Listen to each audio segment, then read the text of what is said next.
Bueno, ¿cómo andan? ¿Cómo están?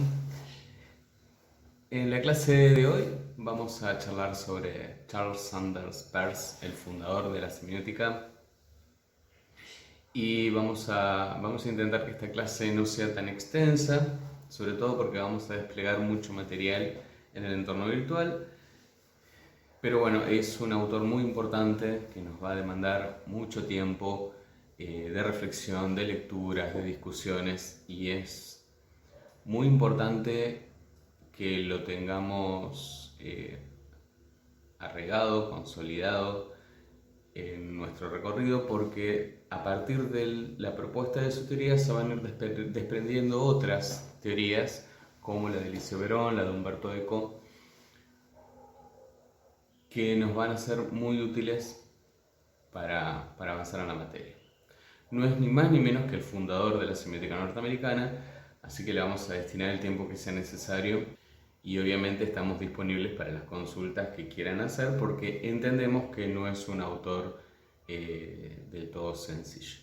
Vamos a intentar hacerlo accesible con todo el material que vamos a ponerle a disposición en el entorno virtual.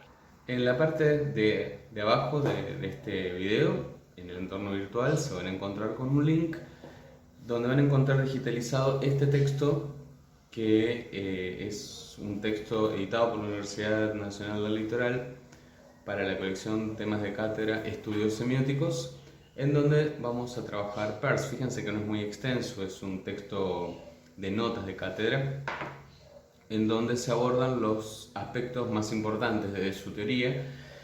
La idea es que sea una síntesis para que a partir de acá ustedes puedan ir a otros textos. Otra cosa fundamental que me interesaría dejar reseñada es que la teoría de Peirce tiene mucha complejidad involucrada y en muchas carreras se enseña Peirce, sobre todo en carreras de comunicación, en carreras de letras, no en tanto en carreras de filosofía. Existen experiencias como la de la Universidad Nacional de Misiones, en donde la semiótica forma parte troncal de la enseñanza de la lengua y de la literatura y Peirce es fundamental. Y en otros casos, en otras carreras, la semiótica es un ítem más dentro de un programa de estudio y eso tiene que ver con políticas editoriales, políticas académicas que se han ido desarrollando a lo largo de todo el siglo XX. Por lo tanto, lo que ustedes van a ver ahora de semiótica no es la clase de Peirce, la mejor clase de Peirce, la única clase de Peirce, sino una clase posible sobre este autor que está más marcada por nuestras formaciones, por mi formación, por los itinerarios de lectura que hice, eh, por los propios intereses. Si ustedes se cambian de institución y van a otra facultad, a otra carrera, a otra universidad, la versión que van a tener de Peirce tal vez sea distinta. No va a ser ni mejor ni peor, va a ser diferente, porque hay muchas formas de entrarle a su teoría. Eso no quiere decir que la teoría no sea seria, no sea sólida. Tiene que ver con cómo Peirce escribió su teoría. Y eso está contado en detalle en este texto, donde lo biográfico sí tiene mucho que ver con la conformación, la construcción de la teoría. Ustedes recordarán, o si no lo saben, si no lo recuerdan, se enteran ahora, que a nosotros las biografías de los autores no nos interesan porque no necesariamente dicen algo útil sobre el sistema lógico-semántico que intentamos aprender. Pero en el caso de Peirce sí tiene que ver, sí tiene mucha importancia su vida, porque de su vida se desprendió una forma de trabajo y de esa forma de trabajo se derivó una política editorial sobre sus textos y de esa política editorial se desprendieron una gran cantidad de formas de ingreso a los textos, de recorrer los textos y de capitalizar sus aportes. Así que, bueno, quería dejar claro eso. Esto es una clase posible sobre Peirce que se distingue de muchas otras clases y de muchos otros videos que van a encontrarse sobre el autor, donde se focaliza mucho en la comunicación. Acá no vamos a focalizarnos en la comunicación, sino en la teoría semiótica rigurosamente, ¿no? Porque nos interesa conocer lo que dijo el mismo autor sobre sus intereses con respecto a la noción de sujeto, a la noción de comunidad, qué entendía él por conocimiento, cómo todas esas ideas luego replican en la conformación de una teoría, cómo a partir de esta noción de conocimiento construye la noción de signo, que es distinta a la de Saussure, y qué entiende él por semiosis, y cómo podemos pensar actualmente ciertos fenómenos de la vida social, pese a que a Peirce no le interesaba eso. Nos va a ser muy útil para comprender algunos fenómenos de nuestra vida cotidiana, y sobre todo lo que dicen otros autores basándose en Peirce sobre esos fenómenos de nuestra vida cotidiana. Así que bueno, vamos a conocer a este autor desde nuestra perspectiva. Recuerden, bueno, que habíamos hablado de este texto que está digitalizado acá debajo en el entorno virtual, y ahí en este texto se van a encontrar con una pequeña biografía donde se relata en qué trabaja, cómo era, qué problemas tenía, en qué trabajaba Peirce, cómo se conoció su teoría y demás. Lo que nos importa ahora son las ideas que quedan desprendidas de este recorrido por su vida.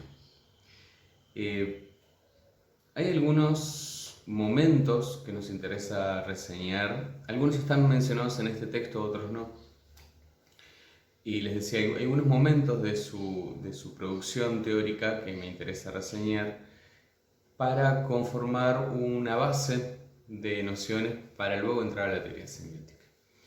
Un evento importante que nos interesa señalar es que cerca de 1872, más o menos, aparece el Club Metafísico en la Universidad de Cambridge. Este grupo estaba conformado por científicos de distintas áreas disciplinares y se abocaban a discutir algunas cuestiones vinculadas con el desarrollo de la ciencia en la época. Ahí nos encontramos no solamente con Peirce, sino también con Dewey, que es muy conocido en las ciencias de la educación, con James, que pertenece al campo de los estudios de la psicología. Y bueno, y entre todos ellos construyeron o tenían interés en construir una disciplina que sea específicamente norteamericana. Y es ahí donde surge la pragmática, que luego por algunas cuestiones y discusiones entre los autores, Peirce decide llamar a su propia disciplina, la semiótica, inscripta dentro del pragmatismo, no de la pragmática. Pero eso es una discusión epistemológica que en este momento no viene al caso. Bueno, este grupo de científicos que se juntaba a discutía cuestiones importantes para el desarrollo de la ciencia en ese momento, y una de las ideas que se discutieron, que se pusieron en debate en ese momento es qué es hacer ciencia, qué es la ciencia.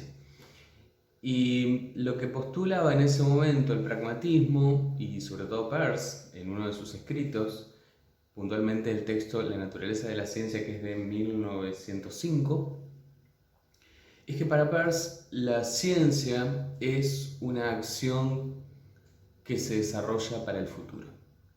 No llamo ciencia a los estudios solitarios de un hombre aislado. Solo cuando un grupo de hombres, más o menos en intercomunicación, se ayudan y estimulan unos a otros a comprender un conjunto particular de estudios, como ningún otro extraño podría comprenderlos, solo entonces llamo a su vida ciencia.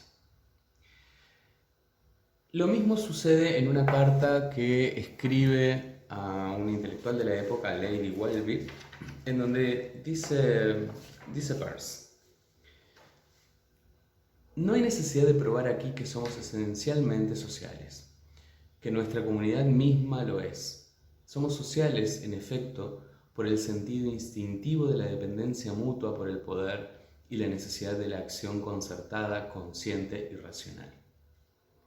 Pero somos sociales también y sobre todo en virtud de ese poder de expresión que aconsejo vivamente desarrollar.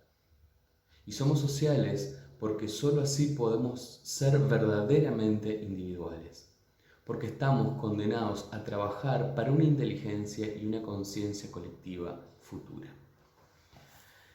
Fíjense lo que se desprende de estas ideas que maneja Peirce.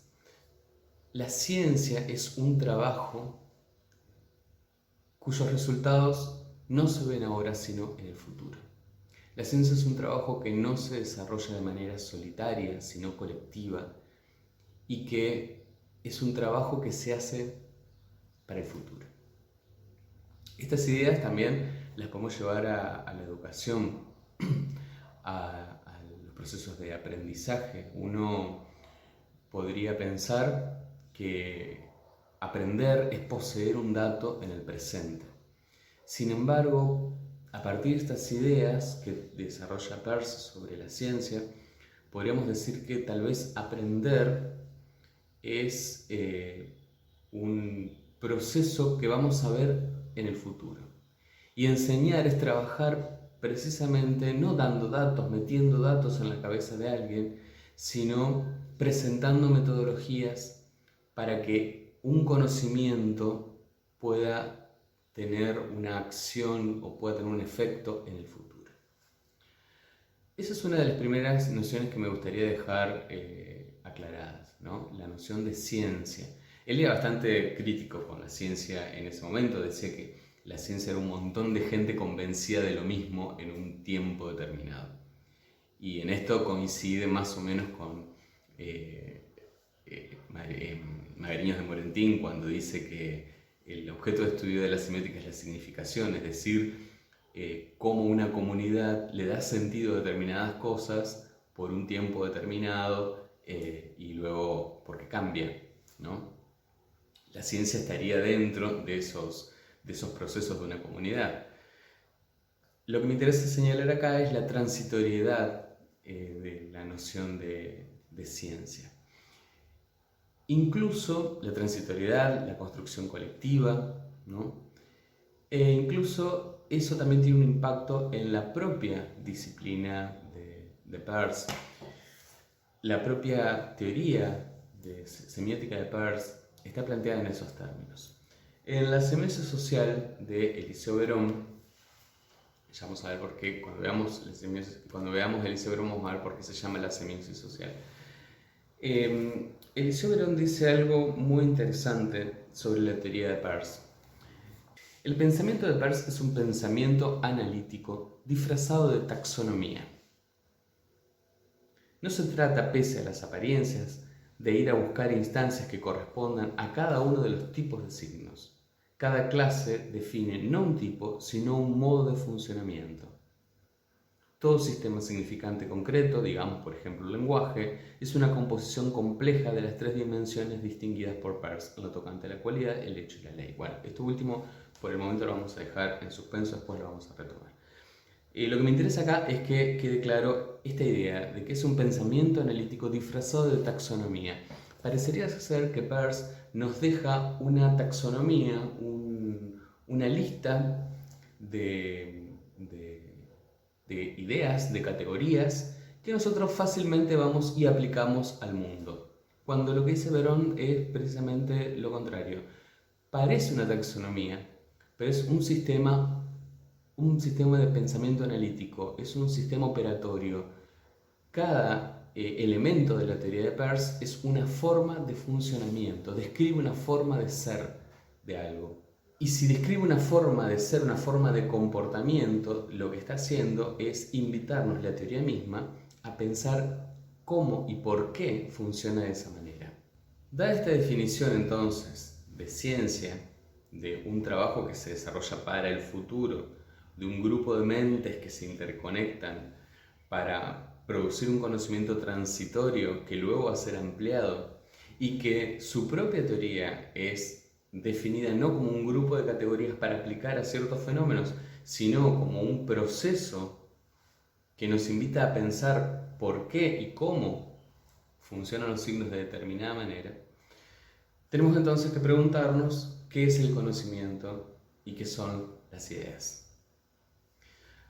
Peirce se preguntaba si existe una realidad de la mente y qué son las ideas y cómo funcionan las ideas. Discutía con Descartes, por ejemplo, sosteniendo que el ser humano no tiene capacidad de introspección.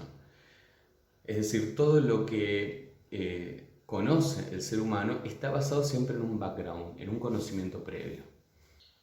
Ahora bien, si todo conocimiento que posee el ser humano tiene un background, tiene un antecedente, un sistema de ideas previos sobre el que se basa, nosotros podríamos ir hacia atrás infinitamente hasta el momento en el que el ser humano nace y preguntarnos cuál es el background de ese ser humano.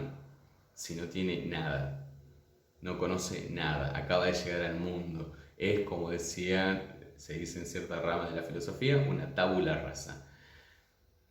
Peirce se está refiriendo a esta comunidad de pensamiento ampliada no solamente a los científicos, sino a lo social. Pese a que a él lo social no le interesaba, él decía también que somos evidentemente sociales porque si no, no podríamos ser individuos. Entonces, ese background no está en el sujeto en sí mismo, sino en la comunidad que lo recibe. Existen conocimientos previos antes de que el sujeto sea. Es decir, las ideas de un sujeto se sostienen en un conocimiento previo que no necesariamente le pertenecen. Con esto estaba diciendo Peirce que no existen las ideas innatas, sino que existe este background que conforman el cuerpo de conocimientos a partir de los cuales el sujeto va a hacer una serie de inferencias para conocer algo nuevo. También decía Peirce que no existe la intuición. El ser humano no tiene la capacidad de intuir, sino que en todo caso tiene ideas cuyo background no puede reconocer. Peirce sostenía entonces que el ser humano piensa con signos. Ya vamos a ver qué son los signos. Pero sostenía esto, que el ser humano piensa con signos, y discutía, por ejemplo, con Descartes esta idea de las ideas innatas, o discutía también con Kant sobre las formas puras de la intuición, como son las que él propone sobre el tiempo y el espacio. Y al respecto de la naturaleza de estas ideas, es interesante lo que dice Karl Otto Appel en su texto El camino del pensamiento de Charles Peirce. En este texto, en la página 43, dice lo siguiente. Lo que Peirce critica es el nominalismo, su incapacidad para conjugar armoniosamente la dependencia fundamental de los universales respecto de la posible representación del mundo a través de signos, con la validez objetiva de los universales, con su realidad virtual en las cosas individuales. Peirce acusa a los nominalistas en general de practicar una mala metafísica, una metafísica que se apoya en la absurda presuposición de que pueden o incluso deben existir cosas en sí, por principio. No son representables por medio de signos, es decir, que no son cognoscibles. ¿Qué está diciendo con esto? Peirce criticaba que hay un mundo externo y que lo que hace la mente humana es acceder a él, así de sencillo. Y él decía, nosotros no accedemos a ese mundo, nosotros tenemos versiones recortadas que dependen mucho de la comunidad en la que estamos. De hecho, este mismo texto sostiene una noción de la realidad para Peirce que es muy interesante, que dice lo siguiente. ¿Qué queremos decir con lo real? Lo real es aquello en lo que tarde o temprano resultaría finalmente toda información y todo razonamiento, y que consiguientemente es independiente de nuestras caprichosas divagaciones. Esto es una cita de Peirce que hace Appel. ¿Qué quiere decir esto? Que lo real está ahí para que nosotros tendamos con nuestros conocimientos, con las pocas herramientas cognitivas que tenemos, nosotros tendamos hacia él. Pero nunca quiere decir que nosotros lo alcancemos, que nosotros alcancemos la verdad de lo real, sino que en el medio vamos construyendo versiones de esa realidad. Y que lo real es aquello que existe más allá de lo que nosotros opinemos. Un caso de ello, por ejemplo, pueden ser no sé, se me ocurre ahora, la noción de átomo. El átomo. El átomo existió siempre. Sin embargo, hubo muchas versiones de átomo. Y todas esas versiones en su tiempo fueron verdaderas. Y fíjense que a lo largo del tiempo ha ido cambiando considerablemente, se ha ido acumulando conocimiento, algunas teorías han sido descartadas, otras han sido profundizadas, y actualmente nuestra noción de átomo y de partícula subatómica es muy distinta incluso a la noción que le da nombre a esa entidad, átomo, indivisible, ¿no? Entonces, fíjense que el átomo está. Lo que nosotros pensemos sobre eso es independiente de lo que es. Entonces, en definitiva, lo que está diciéndonos Peirce es que la historia de la ciencia nos está demostrando que lo que nosotros creemos que es lo real, en verdad es una versión desarrollada que siempre tiende a acercarse a eso, pero que no deja de ser una versión. Entonces, las ideas que nosotros tenemos sobre las cosas que pueblan el mundo, sobre las personas, sobre los eventos, todo tiene siempre un background. Y por otro lado, siempre tienden a acercarse a lo real, pero nunca lo alcanzan. Y lo que es importante acá es esa idea de tendencia, de movimiento. El conocimiento en realidad es un movimiento hacia una versión posible de las cosas. El conocimiento se define por su fluidez, por su transformación, por su carácter siempre perfectible y mejorable, por su versión siempre ampliable de las cosas. Lo que me interesa, lo que nos interesa rescatar de esta noción de ciencia y esta noción de conocimiento es este proceso, ¿no?, por el que las ideas se van concatenando y van conformando en su concatenación lo que nosotros llamaríamos la realidad, o una versión de lo real. Y que lo real es aquello que no depende de nuestras opiniones, sino que está ahí y nosotros tendemos con nuestro razonamiento, nuestras inferencias, tendemos a acercarnos a él, pero que nunca lo logramos. Fíjense entonces cómo estuvimos pensando en el background y en la construcción de las ideas. En principio, una idea necesitaría primero presentarse como una entidad ante nuestro pensamiento. Algo está frente a nosotros, se nos presenta, y nosotros, para darle entidad, tenemos que recurrir a nuestros conocimientos previos, que están en nosotros o en lo social. Ahora, ese background que ayuda a darle entidad, solamente nos posiciona frente a algo como conocido o desconocido. Recién cuando vinculamos esta idea con otras ideas que ya poseemos, con otras acciones o con otras entidades, recién ahí podemos hacer una filiación con propiedades existentes en nuestra mente. Y es ahí donde se vuelve también fundamental el background, ¿no?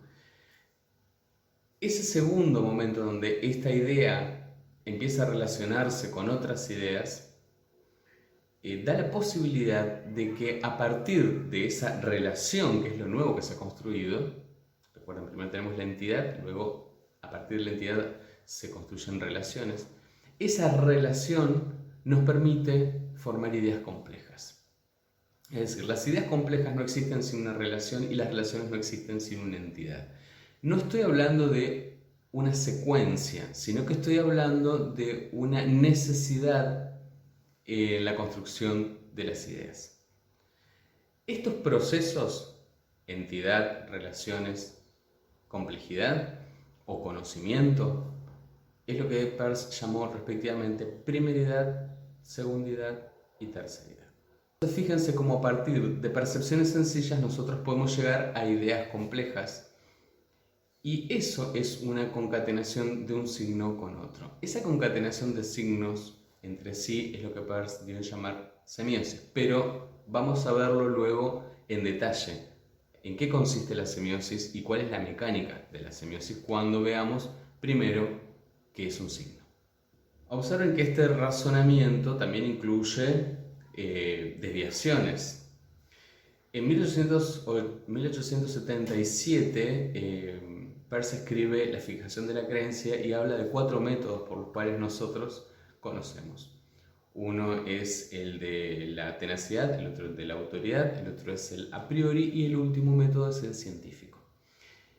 La conclusión de ese texto es que nosotros aprendemos o conocemos a partir de la duda. Si no hay una duda, no hay una necesidad de buscar información, no hay una necesidad o no se justifica la aparición de ideas nuevas. Y como toda idea siempre tiende a consolidarse con otras ideas y a fijarse, a instalar hábitos, dice Peirce, entonces las ideas nuevas no aparecen, no rompen los hábitos, sino es con la duda. Entonces, es a partir de la duda en donde se cuestionan esos hábitos, que es el resultado de una construcción cristalizada de creencias o de ideas previas, y es gracias a eso, a la duda, cuando aparecen ideas nuevas. Ahora bien, fíjense, si el ser humano piensa con signos, necesita los signos para pensar, y a la vez podemos decir que el ser humano es pensamiento, entonces tenemos que concluir que el ser humano es signos. ¿Bien? Es una cadena de signos, es una cadena de ideas. El ser humano entonces es una parte, una fracción en un sistema complejo de ideas. Y eso nos lleva a otra conclusión, y es que las ideas no están en nosotros, sino que nosotros estamos en las ideas. Fíjense todo lo que estuvimos viendo desde el inicio hasta esta parte. El sujeto se construye en una comunidad de pensamiento. El sujeto ya tiene un background con el cual contrasta sus ideas. Ese background es cultural. Es decir, que cuando el sujeto nace ya hay un sistema de ideas que lo está esperando. Lo que hace una persona es, en definitiva, organizar de determinada manera esa información, ese background, según lo que va aprendiendo, y a la vez, a partir de la duda, a partir de adherir o no a determinados hábitos, va construyendo ideas nuevas o va replicando ideas existentes. Y en ese sentido, el ser humano no solamente adopta un background, sino que construye otro background o replica el mismo. Y de ese background se van a nutrir otros sujetos. Entonces, podemos decir que el ser humano está vivo en otras ideas antes de tener un cuerpo y también deja su marca en ideas que van a conformar la subjetividad de otros en el futuro, porque recuerden que esta comunidad trabaja para el futuro. Esto, más allá de una idea trascendentalista, religiosa, abona a esta noción de que el ser humano es un momento en la semiosis. Nosotros existimos antes y seguimos existiendo después de nuestra vida física, precisamente porque estamos en las ideas.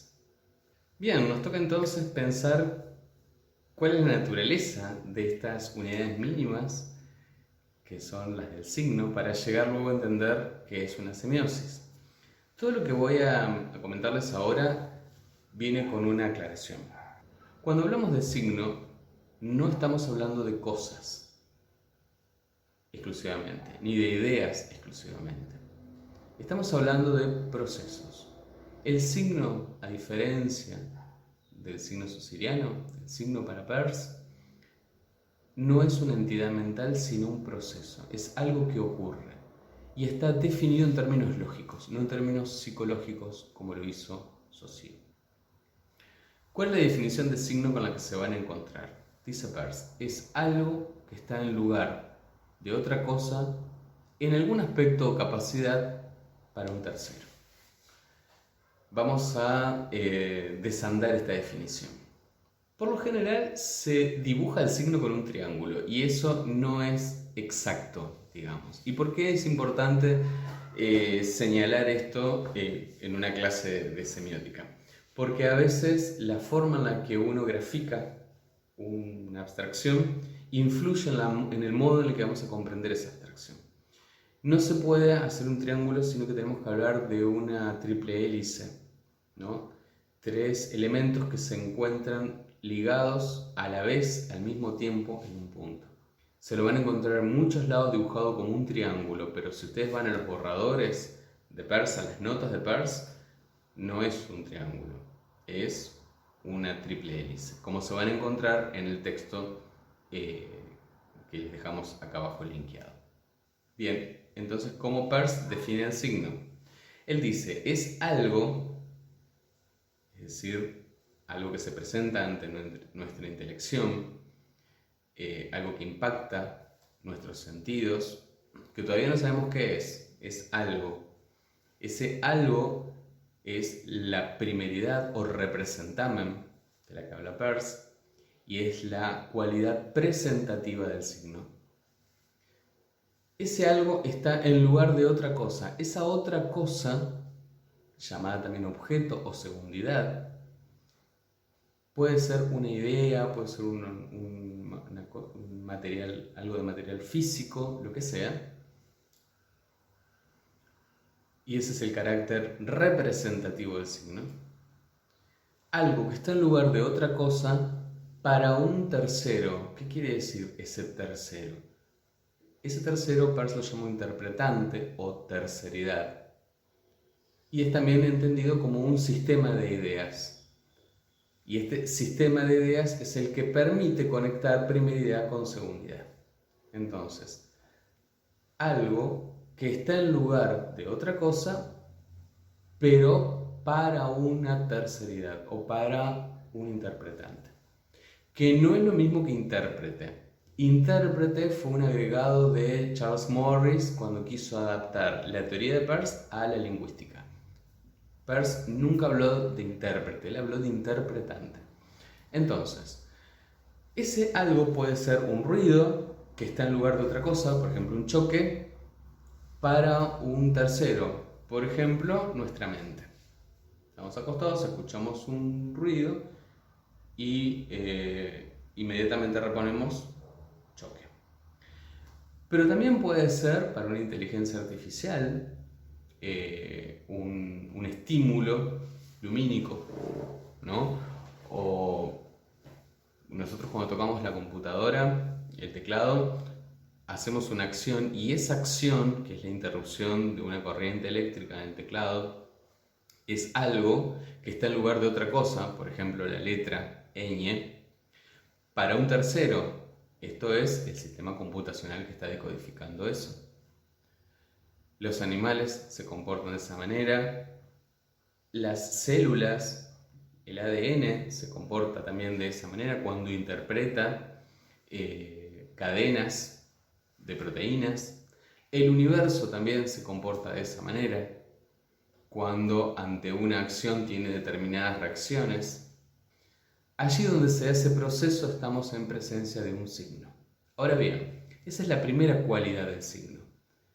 La primera cualidad es que tienen que existir estos tres elementos: primeridad, segundidad, terceridad, o representamen, objeto, interpretante, o la capacidad presentativa, representativa e interpretativa del signo.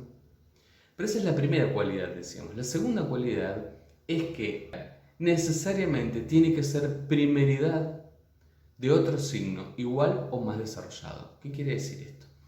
Ese signo es si tiene un efecto en otro signo. Esa idea, ese evento existió si desencadenó otro signo. Si no lo hizo, entonces ese signo se conformó inútilmente y no forma parte de ninguna semiosis. Por ejemplo, yo escucho un ruido, digo choque y no hago absolutamente nada, no pienso en nada, sigo pensando en lo que estaba pensando antes, entonces eso no fue un signo de nada, fue una idea aislada que desapareció. Si yo aprieto una tecla de la computadora y no funciona, entonces ese signo, ese proceso no fue nada, no fue signo, porque no hubo un efecto, no apareció la letra en mi pantalla. Si una cadena de ADN no reconoce una proteína determinada, entonces, pese a que la leyó, entonces no desencadenó ninguna semiosis, no tuvo su efecto. Si explota una supernova y no tiene ningún efecto en ningún objeto celeste, cosa que es raro, por ejemplo, no aparece un agujero negro, entonces eso no fue un signo. El signo necesariamente tiene que tener un efecto. Esa es la segunda propiedad de la existencia del signo. Dada esta concatenación de un signo con otro signo, y ese signo existe porque tiene una concatenación con otros signos, a esa concatenación de un signo con otro es lo que Peirce llama semiosis. Y es lo que a él le interesa estudiar, cómo una idea o cómo un evento desencadena otras ideas u otros eventos. Esto lo van a encontrar desarrollado con más detalle en el texto que dejamos más abajo en el entorno virtual. Van a encontrarse también con un ejemplo de Chaplin, donde se analiza cómo la imagen de un sonido desencadena otras ideas y cómo todo esto está en relación con una noción del cine. Pero eso está en el texto, no, se los voy a dejar para sus lecturas. Ahora bien, dado que cada parte del signo forma parte de un proceso, cada parte en sí misma es un proceso. Entonces, podríamos hablar de una primeridad, segundidad y terceridad del representante, una primeridad, segundidad y terceridad del objeto, una primeridad, segundidad y terceridad del interpretante. Así como cada parte del signo, que está compuesto por tres elementos que conforman un proceso, cada uno de ellos puede conformar un proceso en sí mismo. Entonces ya tendríamos primeridad, segundidad y terceridad de la primeridad, primeridad, segundidad y terceridad de la segundidad, primeridad, segundidad y terceridad de la terceridad. Y así cada uno de esos elementos se pueden ir desglosando en más primeridades, segundidades y terceridades. Y ahí explota la taxonomía, pero en este momento no tiene mucho sentido analizar esa explosión de la taxonomía, sino ver cómo funciona. Y nos vamos a abocar a ver el primer nivel, que son los 9 primeros elementos que se desprenden de la primera taxonomía. Nos está agarrando la noche. A mí se me está yendo la vida en esto. Bien, primeridad, segundidad y terceridad de la primeridad. Primero tenemos que entender que la primeridad es algo que se presenta ante nosotros. Es pura cualidad. Bien, entonces, ¿cuál es la primeridad, segundidad y terceridad de esa pura cualidad? Puede ser una cualidad en sí misma, puede ser la relación de cualidades o puede ser una idea sobre esas cualidades. La cualidad en sí misma es lo que Peirce llamó el cualisigno, que es la posibilidad de que una cualidad sea, es decir, todas las posibilidades que existen en el universo para que eso sea.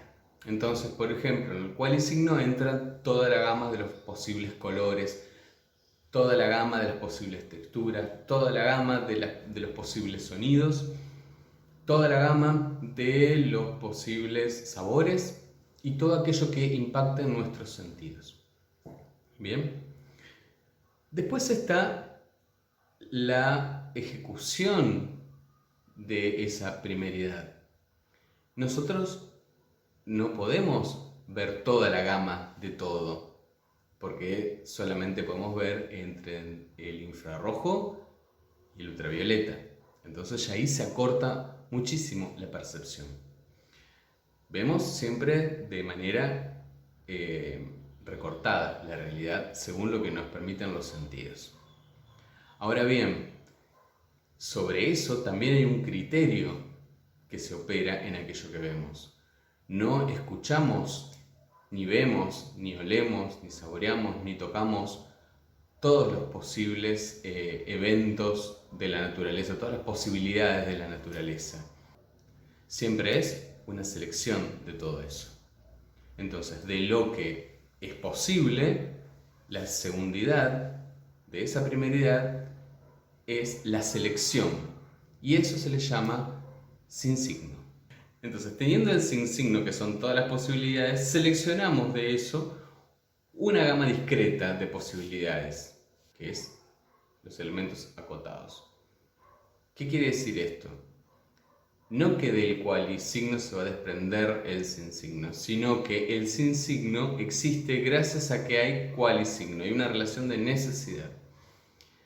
La terceridad de esta primeridad es el legisigno. ¿Qué quiere decir esto? Ya no es el criterio de selección, sino la ley que se desprende de ese criterio de selección. Por ejemplo, si nosotros escuchamos determinados sonidos en un choque, de todos los sonidos posibles en el choque, de todos los posibles sonidos que serían el cualisigno, en el choque puntual vamos a escuchar una gama específica de sonidos que van a estar en relación con determinados objetos, por ejemplo, frenazos y golpe de elementos metálicos, y eso sería el sin signo. Pero a lo mejor lo que nosotros escuchamos ya directamente es la síntesis de todo eso, que es, dados estos dos sonidos, infiero la noción de choque. Y esa noción es el legisigno. Es decir, la primeridad puede estar conformada por una gama amplia de posibilidades, por un criterio de selección de esas posibilidades o una ley o un conocimiento ya consolidado sobre esa selección de posibilidades. Y es ahí donde distinguimos cualisigno de sin signo de legisigno. Y todo eso puede conformar la primeridad. Frente a nosotros tenemos eso. Lo que sigue es la primeridad, segundidad y terceridad de la segundidad, es decir, del objeto. La primeridad de la segundidad se llama icono. ¿Qué es un icono? Es un signo, como son los que habíamos visto de la primeridad, que son signos, son modos de ser del signo. Decía, es un signo, el icono, que se relaciona con su objeto porque comparte propiedades formales. Por ejemplo, es lo que pasa con el icono de la PC o los iconos del celular. Algunos iconos, no todos, se parecen al objeto al que están remitiendo. Por ejemplo, el reloj o por ejemplo el calendario. WhatsApp no, por ejemplo, porque es un logo verde con un tubo y es una construcción más compleja. Y en esa remisión no hay ninguna propiedad formal de parentesco, digamos, tanto visual como sonora y demás. Entonces, el icono es un signo, que se relaciona con su objeto porque comparte algunas propiedades formales. Pasa con algunas señalizaciones, no todas. Siempre tienen algún grado de construcción y de elaboración para que se parezcan al objeto al que están remitiéndose. Fíjense en los paquetes de fideos, hay algunas imágenes que sintetizan de manera icónica lo que contiene el paquete. Fíjense en el súper. Después está el índice, que es la segundidad de la segundidad. Índice es un signo que se relaciona con su objeto por alguna relación material o un hecho concreto. El típico caso del índice es el humo. Si hay humo es porque algo se está quemando debajo y hay una conexión física. Un síntoma, por ejemplo, si tenemos una infección y desarrollamos fiebre. Si tenemos fiebre, la fiebre está vinculada en nuestro sistema físico con el virus que nos está atacando. Hay una relación física. Bueno, hay un montón de ejemplos donde se puede vincular físicamente un objeto con otro. Por ejemplo, se nos corta la luz. Se nos corta la luz, la ausencia de luz, de ese cual es signo lumínico, la ausencia de luz está íntimamente relacionada con un switch, por ejemplo, aunque tenemos que subir o que bajar. Y después está la terceridad de la segundidad, que es el símbolo. El símbolo es un signo que se relaciona con su objeto, pero no porque se le parezca o porque haya una relación física, sino porque hay una convención que realiza esa vinculación. Es decir, un sistema arbitrario que dice, cuando veas tal cosa tenés que pensar en tal otra. O cuando escuches tal cosa tenés que pensar en tal otra.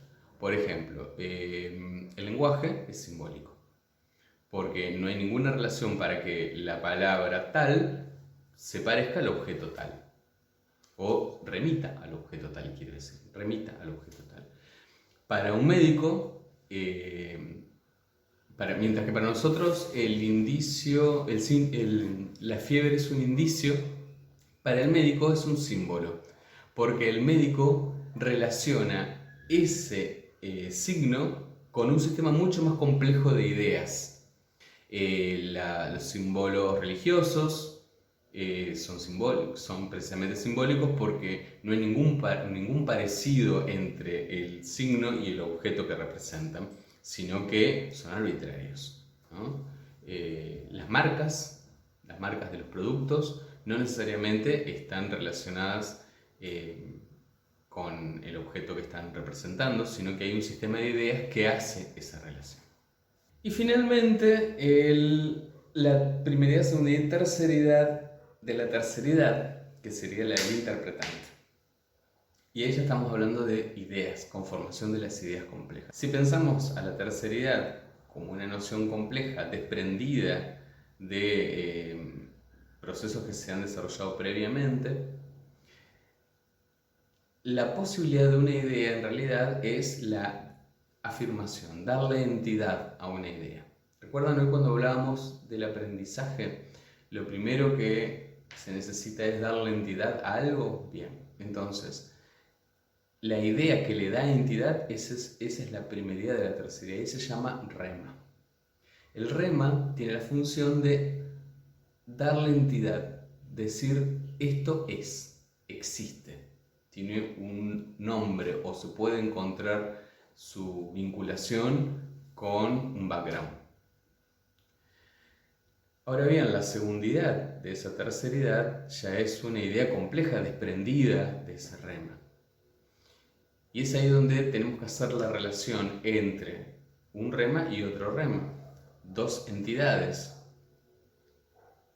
Un rema relacionado con otro rema conforman una afirmación.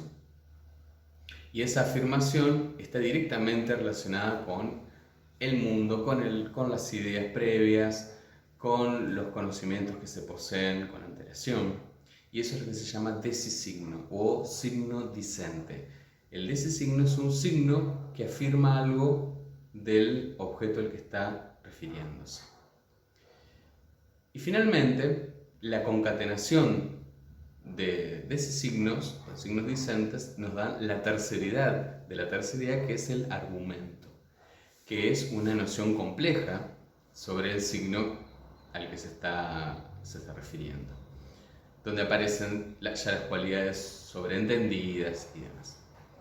Entonces, fíjense cómo hay varias formas de ser del signo. Al menos, para empezar, 9. Esas 9, imagínense las multiplicadas a cada una por 3, ¿no? Y fíjense que hoy yo hablaba de la fiebre como si fuera un índice para algunos, un síntoma para otros. La fiebre puede ser una cualidad, la fiebre puede ser un argumento. Las cosas son. Ahora bien, cada mente humana identifica esa cosa que es con un tipo de signo específico y a partir de ahí genera nuevos signos. No hay una convención sobre qué son los signos, sino de lo que se trata es de indagar por qué desencadenan determinadas semiosis y no otras. Y para indagar en eso primero hay que identificar en qué proceso se inscribió. Y para identificar en qué proceso se inscribió tenemos que saber cómo fue concebido inicialmente. Y Peirce da estas herramientas. Se lo puede concebir al signo como un legisigno, como un sinsigno, como un rema, como un ícono, como un símbolo. Y en todo ese cruce de ideas se define de alguna manera lo que nosotros entendemos por una versión de la realidad o una verdad posible. Bueno, y para lo que sigue me gustaría que veamos juntos un texto audiovisual que en este caso es Black Mirror, en el episodio 2 de la segunda temporada, que se llama Oso Blanco. Si no la vieron, los invitamos a que vean no solamente este episodio, sino que vean todas las temporadas. Y puntualmente me interesa que veamos juntos el episodio Oso Blanco para ver cómo se va conformando en este episodio algo así como lo que podríamos llamar el conocimiento de un sujeto. Por empezar vamos a analizar o a leer, a recorrer lo que le sucede a Victoria. Podríamos decir rápidamente que Victoria es el personaje, ¿no? El personaje principal, pero tenemos un problema con la categoría de personaje. Y sobre todo que lo vamos a ver en Grey más desarrollado, más exhaustivamente, pero me gustaría dejarlo planteado acá, que no es un cambio de nombre caprichoso, sino que tiene que ver con una postura teórica. Seguramente habrán visto cuando se hacen análisis de películas y de libros, se habla de la psicología del personaje. Cuando en realidad los personajes no se les puede describir una psicología, no tienen una psiquis, porque no pueden inferir. Son estructuraciones discursivas que nosotros podemos construir a partir de hipótesis para dar con algún tipo de configuración. Es decir que nosotros cuando analizamos una figura antropomórfica en un texto audiovisual o en un texto visual, en realidad lo que estamos haciendo es analizar los procesos por los cuales se fue configurando eso que nosotros llamamos un personaje, pero que en realidad es un sujeto, y es un sujeto de lenguaje, es un sujeto de discurso. Entonces me gustaría dejar claro que no vamos a hablar de personajes, sino que vamos a hablar de sujetos y de configuraciones y de procesos sobre todo. ¿Bien? Porque cuando hablamos de la psicología del personaje parecería que estamos analizando una persona y primero no somos psicólogos y segundo no es una persona lo que estamos analizando, sino una configuración que tiene otras características. Así que bueno, partimos de esta idea de que vamos a hablar de los personajes desde otra perspectiva y vamos a entenderlos como sujetos de discurso o sujetos de lenguaje. Cuando comienza la historia vemos que en torno a este sujeto se construyen, se despliegan una serie de primeridades y segundidades. Las primeridades tienen que ver con las sensaciones que no pueden ser rápidamente asignadas a una causa y que se puede identificar rápidamente un motivo mucho más general por el que lo causa. Entonces es pura primeridad y ahí tenemos que hablar de los dolores de cabeza, de la sed, del aturdimiento frente al sonido. Esos son cualisignos.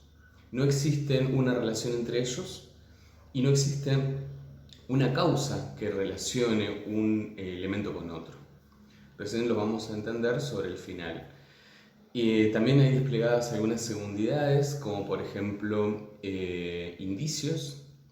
Dos de los indicios que podemos identificar son las ataduras las muñecas son indicios de que ha habido una agresión en el cuerpo, pero también que hay un otro que ha operado esas ataduras, hay un otro sujeto, digamos. También vemos íconos, que es la primeridad, recuerden, que estos íconos son básicamente fotos y la propia imagen del sujeto frente a un espejo. Sobre esto me gustaría hacer un pie de página. Así como habíamos visto que la primeridad, la segundidad y la terceridad tienen a su vez como procesos primeridades, segundidades y terceridades, y dentro de ellas encontramos al ícono como la primeridad de la segundidad, el ícono también tiene primeridades, segundidades y terceridades. En este orden se podrían describir los mapas, las imágenes y los diagramas. Respectivamente son la primeridad, la segundidad y la terceridad del icono. Es decir, las fotos son un tipo particular de icono. Bien. Por otro lado, también habíamos visto que podemos indicar la propia imagen al espejo, pero sobre todo una actitud frente a la imagen en el espejo, la propia imagen en el espejo, que tiene que ver con el desconocimiento. Este sujeto no puede asignarse ni una historia ni una subjetividad, por lo tanto es un sujeto que está alienado, apartado del conocimiento de sí mismo y por ende está desubjetivado. Esta desubjetivación es clave, es fundamental para que el texto avance.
Entonces, frente a este escenario de primeridades y segundidades que no tienen ningún tipo de orden, surge la primera duda o la primera inquietud o la primera pregunta, y es ¿por qué estas primeridades y estas segundidades?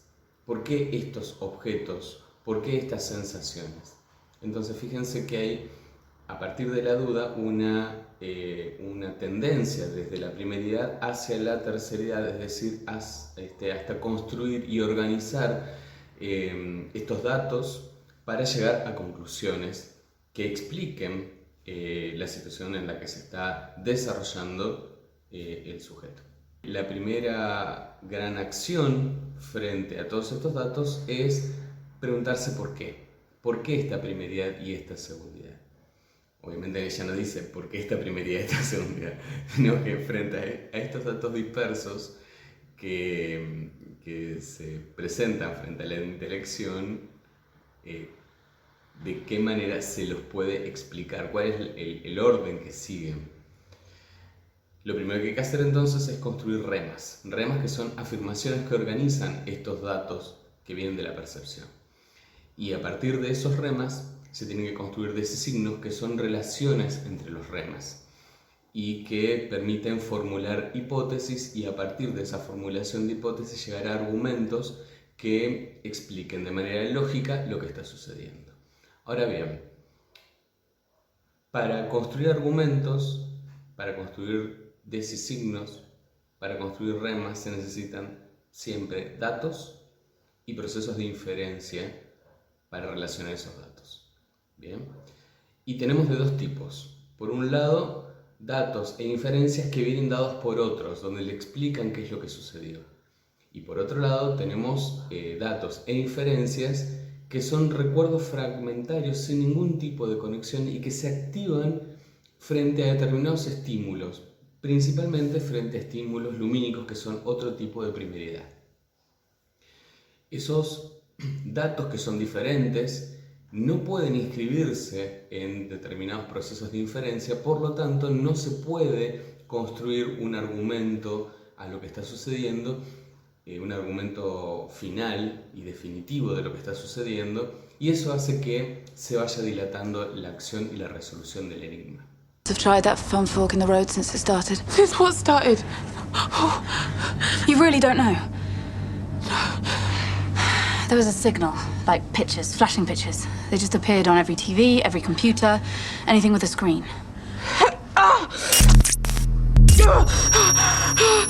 I saw it. I saw it.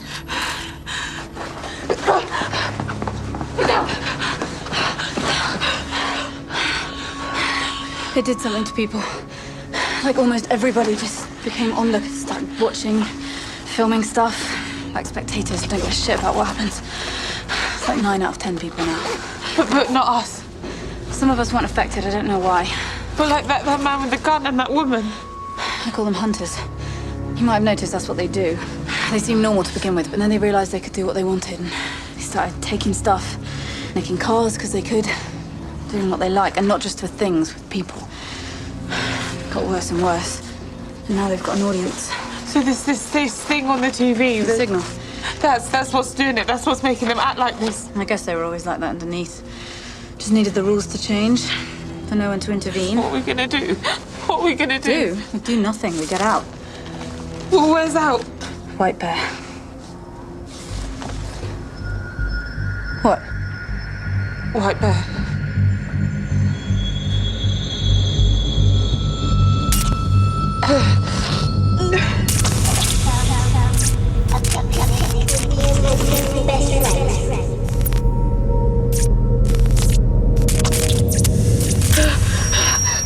A esto hay que agregarle dos observaciones. Por un lado, las acciones demandan resoluciones inmediatas ante la emergencia de la conservación de la propia vida. Por lo tanto, no se pueden hacer inferencias propias. Es ahí donde aparecen las inferencias de otros que se imponen bajo el método de la autoridad, como le dice Peirce. Son las versiones que nos llegan de afuera y que aceptamos simplemente porque alguien las dice, ¿bien? Y porque conviene a cierta explicación transitoria de lo que estamos viviendo.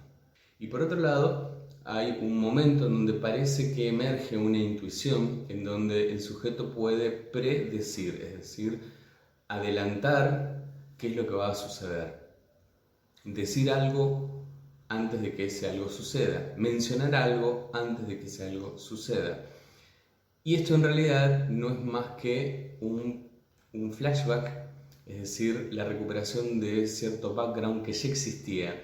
¿Y por qué ya existía? Porque este sujeto vive en un loop de eventos en donde se repite permanentemente las mismas acciones. Es decir, no hay intuición, sino que hay referencias a un background, y lo que está fallando ahí es el modo de inferir ese dato.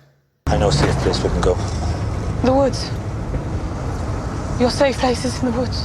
How do you know that? I don't know. Christ, maybe you do know me. Yeah, we pull up and we get out. We talk. There's no one chasing us. Mystic Meg. And then what happens? We eat.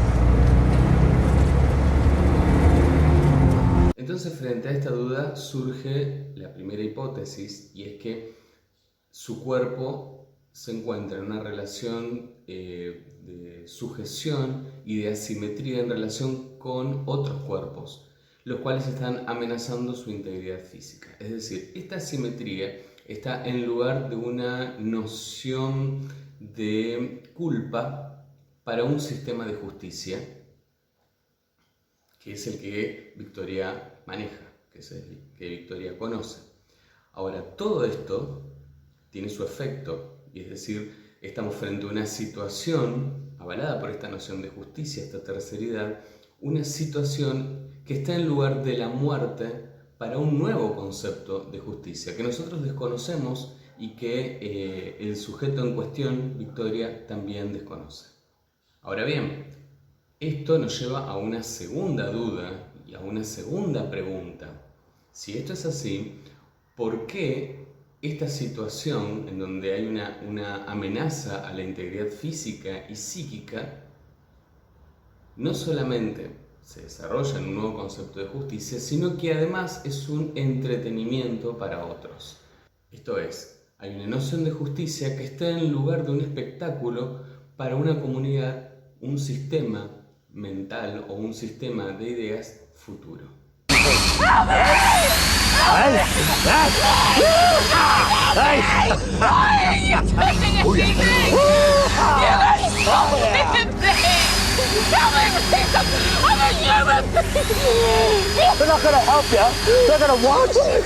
Esta idea de la espectacularidad o de la espectacularización de los hechos nos pone frente a un dilema, nos pone frente a esta idea de que el otro no corre con ningún tipo de responsabilidad en su acto mismo de espectador, como si ser espectador no tuviera ninguna implicancia en un hecho delictivo.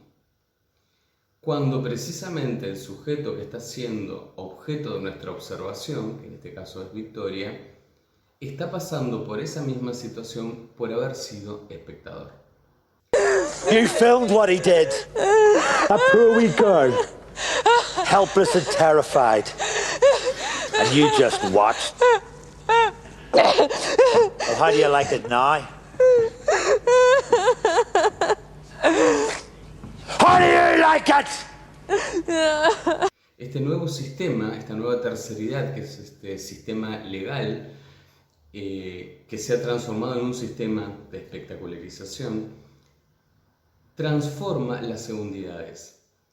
Es decir, la expectación para unos está en lugar de la culpa, pero para otros está en lugar de la inocencia, dependiendo de qué sistema legal se actualice.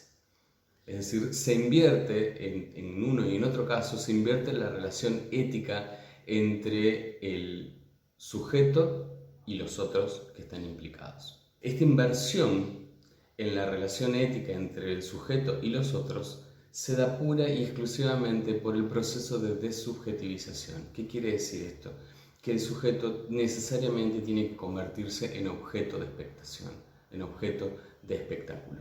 Al transformarse en objeto de espectáculo es imposible hacer todo vínculo compasivo o de compartir el padecimiento con ese sujeto. Esto nos lleva a una tercera hipótesis frente a esta duda, y es que espectacularizar es necesariamente dessubjetivar. Para que se dé un proceso de espectacularización es necesario que el sujeto se dessubjetive y se transforme en objeto. Para que precisamente no se dé ese fenómeno de compadecimiento con el otro, de padecer con el otro. Y es ahí donde Black Mirror nos tira a nosotros como espectadores una pregunta. Porque lo que estuvimos haciendo nosotros durante todo ese episodio fue precisamente ser espectadores. Y esto nos lleva a nosotros a una cuarta pregunta que deja sin resolver. Y es, ¿qué tan lejos estamos nosotros de esta noción de desubjetivización del otro? Dado que conocemos los hechos a partir de fragmentos, dado que seguimos el método de la autoridad para organizar esos hechos que son dispersos y no tenemos un acceso a lo real directamente, dado que espectacularizamos estos procesos y estos hechos, los transformamos en vivencias de objetos más que de sujetos, y dado que el sujeto tiende a ser cada vez más frente a nosotros, más parecido a un objeto de análisis que a un sujeto de compadecimiento, de padecimiento con el otro. Y esto es algo que nosotros queríamos proponerles como ejercicio de lectura, no para taxonomizar, no para identificar categorías de Peirce, sino para ver cómo funcionan esas categorías y cómo a partir de esas categorías y de otros principios podemos investigar, formular dudas, problemas, llegar a hipótesis, tentativas, reformular esas hipótesis y ver en funcionamiento esto que dice Verón de esa falsa taxonomía, que en realidad es un método de acercamiento a los hechos. Obviamente se puede hacer un montón de lecturas desde el marco teórico de Peirce. Esta es una lectura que a mí me interesaba que podamos aproximar para no ver el texto como si fuera una parte de nuestro entretenimiento, sino para ver el texto como una demanda de respuestas, como una gran pregunta que nos está interpelando desde nuestro lugar de espectadores. A Peirce no le importaba tanto qué era un signo, sino en todo caso cómo un signo desencadena otros signos y cómo se puede estudiar eso, esa semiosis. Él no habla en lo social, ¿no? Va a ser Verón después el que lo proyecte a la vida social. Pero los ejemplos que utiliza Peirce son muy iluminadores sobre cómo nosotros convivimos, cómo vivimos en sociedad y cómo construimos conocimiento de manera colectiva. Entonces, esa perspectiva a nosotros nos da la posibilidad de pensarnos como parte de una trama de ideas que sí necesariamente tienen un efecto, que nuestras acciones no son inocuas, que nuestras acciones no son inofensivas. Verón va a decir que nuestras acciones finalmente son ideológicas y políticas, pero eso ya es otra derivación de su modelo. Lo que nos propone Peirce es pensar en la semiosis, en que somos signos y que nosotros vivimos en una semiosis de la que nos nutrimos y en la que dejamos huellas. ¿Bien?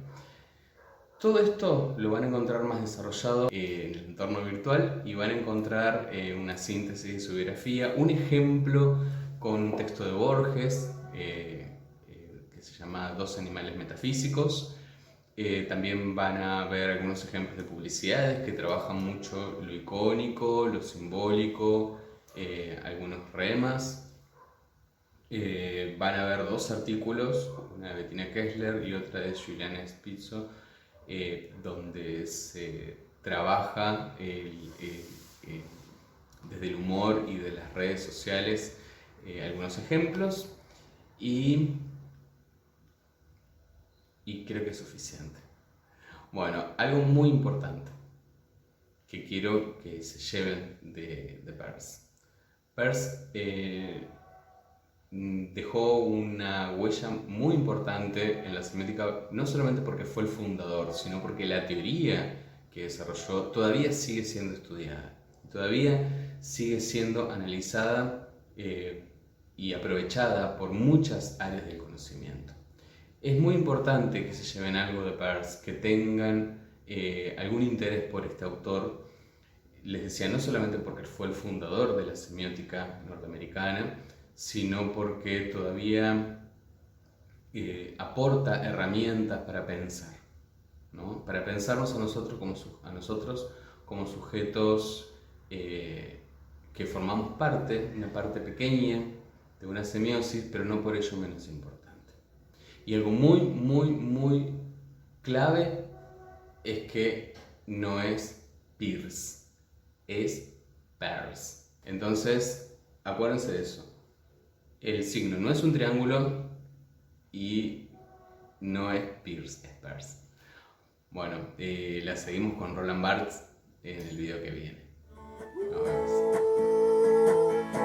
Es muy obvio que no estoy leyendo a Peirce. Yo debería estar leyendo a Peirce. Se pronuncia Peirce. No todos saben se pronuncia Peirce. Yo debería estar leyendo a Peirce. Si se pronuncia Peirce, no todos saben se pronuncia Peirce. Debería estar leyéndote.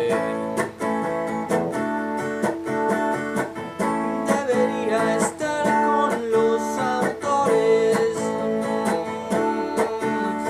Marx, Slaughter, Hegel, Husserl, Freud, Lacan,